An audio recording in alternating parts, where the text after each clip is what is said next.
52 গেল, 71 গেল, দেশ স্বাধীন হলো, কিন্তু আমরা দেখতে পাই বরকতের জীবিত মা খুপড়ি করে বসবাস করেন। বর্ষার সময় উপর থেকে পানি পড়ে আর গ্রীষ্মকালে রোদ ঢুকে। এটি জাতির জন্য লজ্জা। যারা 52কে পুঁজি করে রাজনীতি করেন তারাই তো দেশ চালিয়েছেন, তাহলে বরকতের মাকে এমন করুণ ভাবে ফেলে রাখা হলো কেন? এরকম এক বরকত নয়, ঘাটে ঘাটে যাদের জন্য জীবন দেওয়া বরকতেরা, বরকতের মায়েরা, সন্তানেরা, স্ত্রীরা সত্যিকার অর্থেই আজকে সমাজে উপেক্ষিত। আর যারা তাদের নামে রাজনীতি করেছে এরা জনগণের সম্পদ লুটে শুধু গত 15.5 বছরে বাংলাদেশ থেকে 26 লক্ষ কোটি টাকা বিদেশে পাচার করেছে। এদেশকে তারা তাদের দেশ মনে করে না।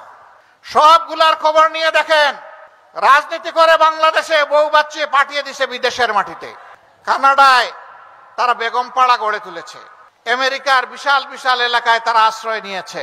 একজন চুরের লন্ডনের মতো সিটিতে 342টা বাড়ি থাকে এক চুরার।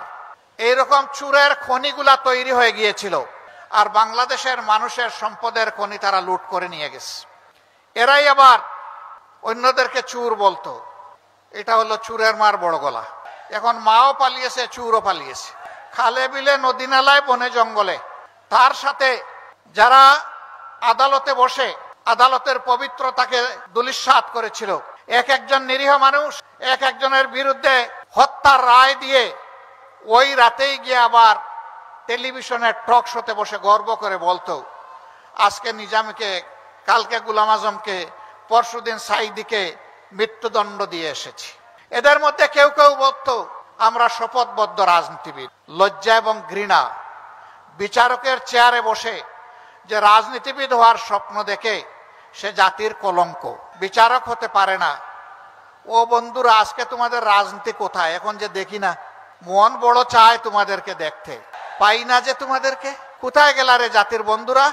আসো, সাহস থাকলে সামনে আসো, সামনে এসে নিজের করুণ পরিণতি ভোগ করো। আমার বন্ধুরা বলে গেছেন, প্রত্যেকটি গণহত্যাকারীকে দেশে হোক বিদেশে হোক পাকড়াও করে ট্রাইব্যুনালের হাতে তুলে দিতে হবে। এদের বিচার জাতি দেখতে চায়।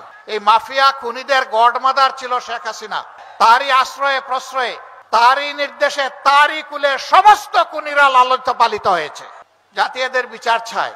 এতদিন আমরা বললে কিছু কিছু মানুষ সন্দেহ করত এগুলা রাজনৈতিক বক্তব্য কিনা। গত পরশুদিন তাদের কপালের বয়ান বিশ্ববাসীর কাছে এসেছে। তাদের আমলনামা গোটা দুনিয়ার মানুষ জানতে পেরেছে। তারা কি করেছে, কোন অপরাধটা তারা করে নাই, সব কিছু বের হয়ে আসবে ইনশাআল্লাহ।